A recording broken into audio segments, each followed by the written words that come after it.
Hello students, welcome back to our channel. तो आज की वीडियो में हम लोग हिस्ट्री की क्लास 6 की हिस्ट्री चैप्टर 1 के बारे में पढ़ेंगे और इसके बारे में कुछ इंपॉर्टेंट फैक्ट्स मैंने दे रखे हैं और नीचे हम लोग इनके क्वेश्चंस भी करेंगे। तो चलिए शुरू करते हैं चैप्टर 1। तो चैप्टर 1 का नेम यहाँ पे दिया हुआ है अध्याय 1, क्या कब कहाँ और कैसे। तो यहाँ पे इनके सारे पॉइंट्स लिखे हुए हैं। सबसे पहला पॉइंट हम लोग पढ़ते हैं कि सहायक नदियाँ उन्हें कहते हैं जो एक बड़ी नदी में मिल जाती हैं। यहाँ पर हम लोगों का ऊपर नदी लिखना चाहिए था, ये मिसप्रिंट हुआ है। ठीक है, यहाँ पर एक बड़ी नदी में मिल जाती हैं। सेकंड पॉइंट यहाँ पे दे रखा है कि कुछ गंगा के मैदान, इन नदियों के आसपास का क्षेत्र प्राचीन काल में मगध नाम से ही जाना जाता था। यानी कि गंगा के दक्षिण में जो यहाँ पे दिया हुआ है, ये गंगा के दक्षिण में इन नदियों के आसपास का क्षेत्र प्राचीन काल में मगध नाम से जाना जाता था। आप लोगों को पता है कि प्राचीन काल में मगध एक बहुत बड़ा राज्य था और बहुत ही सफल राज्य था, तो मगध नाम से इनको इस क्षेत्र को जाना जाता था। नेक्स्ट यहाँ पे दिया हुआ है देश के अन्य हिस्सों में भी ऐसे राज्यों की स्थापना की गई थी। आगे यहाँ पे लिखा हुआ है कुछ लोग नए और रोचक स्थानों की खोज की चाह में उत्सुकतावश भी यात्रा किया करते थे। ऐसी सभी यात्राओं से लोगों को एक दूसरे के विचारों को जानने का अवसर मिला। जैसे कि आप लोगों ने सुना होगा कि जो वास्को डी गामा था, उन्होंने भारत की खोज की थी और कोलंबस था, वो अमेरिका की खोज की थी। वैसे तो कोलंबस भारत की खोज करने निकला था, लेकिन उसने भूलवश अमेरिका की साइड चला गया था, इससे उसने अमेरिका की खोज कर दी थी। तो यहाँ पर इसीलिए यहाँ पे बोला गया है कुछ लोग नए और रोचक स्थानों की खोजने की चाह में उत्सुकतावश भी यात्रा किया करते थे। ऐसी सभी यात्राओं से लोगों को एक दूसरे के बारे विचारों को जानने का अवसर मिलता था। ठीक है, नेक्स्ट यहाँ पे दिया हुआ है लोगों के आवागमन में हमारी सांस्कृतिक परंपराओं को समृद्ध किया। थोड़ा सा यहाँ पे राइटिंग मिस्टेक है, तो आप सभी लोग कॉपरेट कीजिएगा। नेक्स्ट यहाँ पे दिया हुआ है कई सौ वर्षों से लोग पत्थरों को तराशने, संगीत रचने और यहाँ तक कि भोजन बनाने के नए नए तरीकों के बारे में एक दूसरे के विचारों को अपनाते रहे हैं। यानी कि यहाँ पर बहुत ही पुराने टाइम से लोग पत्थर को तराश कर हथियार बनाते थे, संगीत रचने यानी कि मनोरंजन के लिए भी कई सारी चीज़ों का यूज़ करते थे, यहाँ तक कि भोजन बनाने के लिए विभिन्न तरीक़ों के बारे में एक दूसरे के विचारों को भी अपनाते रहे हैं। नेक्स्ट यहाँ पे दिया हुआ है हमारे देश के लिए हम प्रायः इंडिया तथा भारत जैसे नामों का प्रयोग करते हैं। हमारे देश को भारत या इंडिया बोला जाता है। नेक्स्ट यहाँ पे लिखा हुआ है इंडिया शब्द इंडस से निकला हुआ है। यहाँ पे लिखा हुआ है इंडस, तो इंडिया इंडस यानी कि सिंधु नदी, तो इंडस जिसे सिंधु कहा जाता है, तो इंडस से निकला हुआ है। नेक्स्ट यहाँ पे दिया हुआ है इस नदी में पूर्व में स्थित भूमि प्रदेश को इंडिया कहा।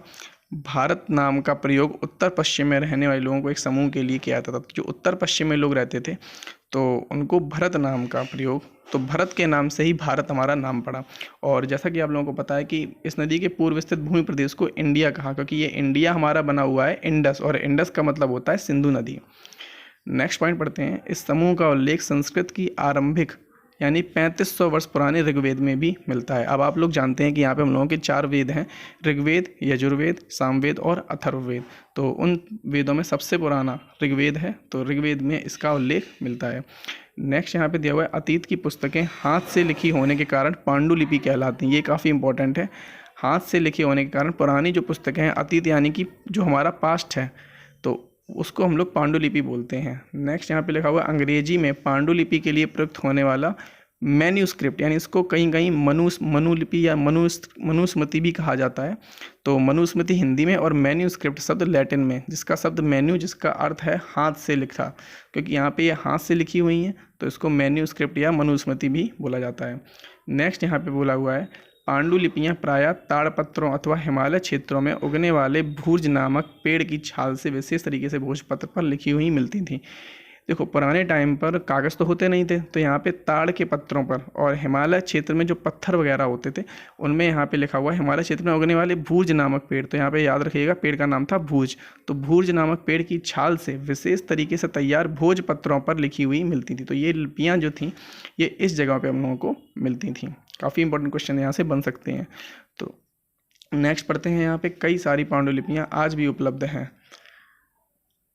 इन्हीं पांडुलिपियों में से कई पांडुलिपियाँ आज भी उपलब्ध हैं। आगे बढ़ते हैं, यहाँ पे कई लाख वर्ष पहले लोग नदियों के तट पर रहते थे। यहाँ रहने वाले आरंभिक लोगों में से कुछ कुशल संग्राहक थे जो आसपास के जंगलों की विशाल संप्रदाय से विशाल संपदा से, संप्रदाय नहीं, यहाँ पे संपदा लिखा हुआ है।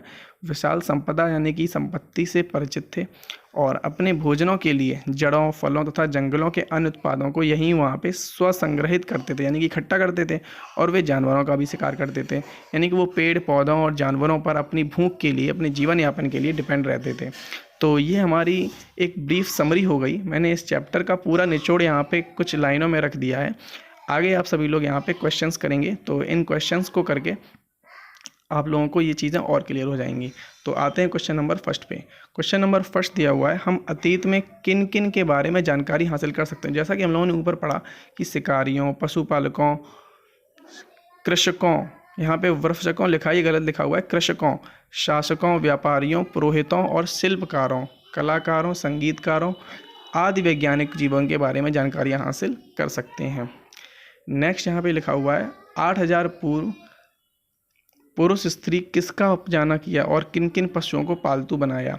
8000 वर्ष पूर्व पुरुष स्त्री ने किस चीज़ का उपजना शुरू किया और किन किन वस्तुओं को पाल, यानी कि किस किस चीज़ों को उपजाया।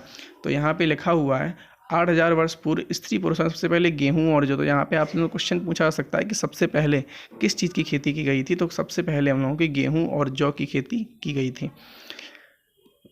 उन्होंने भेड़ बकरी तथा गाय बैल जैसे पशुओं को पालतू बनाना शुरू किया, और सबसे पहले भेड़ बकरी गाय बैल जैसे पशुओं को पालतू बनाना शुरू किया। नेक्स्ट है यहाँ पे सहायक नदियाँ किसे कहते हैं। तो जैसे कि मैं आपको पढ़ा चुका हूँ, सहायक नदियाँ क्या होती हैं, जो एक बड़ी नदी में मिल जाती हैं। सबसे पहला पॉइंट हमारा यही था। तो 4700 वर्ष पूर्व इन्हीं नदियों के किनारे कुछ आरंभिक नगर फूले, क्योंकि यहाँ पे नदियों से उनको काफ़ी पानी वगैरह मिल जाता था। नेक्स्ट क्वेश्चन यहाँ पे दिया हुआ है, गंगा के दक्षिण में 2 नदियों के आसपास के प्राचीन काल के क्षेत्र को क्या कहा जाता है। जैसा कि मैंने यहाँ पर आपको ऊपर पॉइंट्स में पढ़ाया कि गंगा के दक्षिण में इन नदियों के आसपास का क्षेत्र मगध के नाम से जाना जाता था। तो गंगा के आसपास का क्षेत्र किस नाम से जाना जाता था, ये आपको क्वेश्चन आ सकता है। तो इसको आप लोग आंसर दे सकते हैं कि मगध के नाम से जाना जाता था। नेक्स्ट यहाँ पे क्वेश्चन दिया हुआ है, लोगों ने द्वीप के एक हिस्से से दूसरे हिस्से तक यात्रा की। तो लोगों ने सदैव उपमहाद्वीप के एक हिस्से से एक दूसरे हिस्से तक यात्रा की। तो जो उपमहाद्वीप होते थे उनमें एक जगह से दूसरे हिस्से तक यात्रा की, जिससे उनको कई सारे नए नए लोगों के बारे में जानने को मिला और उनसे बातचीत करने को मिला, वहाँ का कल्चर सिविलाइजेशन के बारे में भी जानने को मिला। नेक्स्ट यहाँ पे आता है क्वेश्चन, किन किन जगहों का यात्रा जोखिम भरा था। तो कभी कभी जैसे हिमालय जैसे ऊंचे पर्वतों, पहाड़ियों, रेगिस्तान, नदियों तथा समुद्रों के कारण यात्रा जोखिम भरी होती थी, क्योंकि यहाँ पर हम लोगों को सारी चीज़ें सुगमता से नहीं मिल पाती थी, क्योंकि हिमालय काफ़ी ज़्यादा ऊंची जगह है। तो वहाँ पर खाने पीने की प्रॉब्लम, और पहाड़ियों, रेगिस्तान आदि जगहों पर यात्रा जो थी वो सुगमता से नहीं हो पाती थी। नेक्स्ट यहाँ पे दिया हुआ है क्वेश्चन नंबर 7। तो व्यापारी मूल्यवान वस्तुओं को लेकर किस चीज़ की से यात्रा करते थे, किस जगहों पर यात्रा करते थे। तो यहाँ अधिकतर व्यापारी कभी काफ़िलों में तो कभी जहाज़ों में, यहाँ पे गलत लिखा हुआ है, जहाज़ों का लेगा। तो जहाज़ों में अपने साथ मूल्यवान वस्तुएं लेकर एक स्थान से दूसरे स्थान तक जाते रहते थे। नेक्स्ट यहाँ पे लिखा हुआ है, 100 वर्ष पहले लोग किन किन विचारों को अपनाते रहे हैं। 100 वर्ष लोग पत्थरों को तराशने, संगीत रचने, यहाँ तक कि भोजन बनाने के तरीक़ों को, एक दूसरे को विचारों को जानने में अपनाते रहे हैं, जैसा कि मैं आपको ऊपर पढ़ा चुका हूँ। आगे लिखा हुआ है, अपने देश के लिए हम किन नामों का प्रयोग करते हैं। अपने देश के लिए हम इंडिया तथा भारत जैसे नामों का प्रयोग करते हैं। ऊपर पॉइंट से सीधा क्वेश्चन यहाँ पे लिखा हुआ है। नेक्स्ट है, इंडिया का संबंध किस शब्द से निकला है और संस्कृत में उसे क्या कहते हैं। तो मैंने आपको बताया था, इंडिया जो शब्द है वो इंडस यानी कि सिंधु नदी इंडस को कहते हैं, और इसे संस्कृत में सिंधु कहा जाता है। तो यहाँ पे सीधा क्वेश्चन यहाँ पे आप लोगों का बन जाता है। नेक्स्ट है कि अतीत की पुस्तकों को हाथों से लिखने के कारण क्या कहते हैं। अतीत की पुस्तकों को हाथों से लिखने की कला को पांडुलिपि बोला जाता है। तो यहाँ पे ये पांडुलिपि लिखा हुआ है। नेक्स्ट यहाँ पे दिया हुआ है, अतीत की पुस्तकों में किसकी चर्चा मिलती है। तो अतीत की पुस्तकों में मान्यताओं व व्यवहारों, राजाओं के जीवन, औषधियों तथा विज्ञान आदि सभी प्रकार के विषयों की चर्चा मिलती है। तो अतीत की पुस्तकों यानी कि पुरानी पुस्तकों में राजाओं के जीवन, औषधियों तथा विज्ञान आदि चीज़ों के बारे में चर्चा मिलती है। नेक्स्ट यहाँ पे दिया हुआ है, इन पुस्तकों को किस भाषा में लिखा होता है। तो इन पुस्तकों को संस्कृत भाषा, सबसे पुरानी भाषा है हम लोगों की, इसको हम लोग देववाणी भी बोलते हैं। क्या बोलते हैं, देववाणी संस्कृत। तो यहाँ पे देववाणी यानी कि देवों की वाणी, इसलिए सबसे पुरानी भाषा जो हमारी है वो संस्कृत ही है।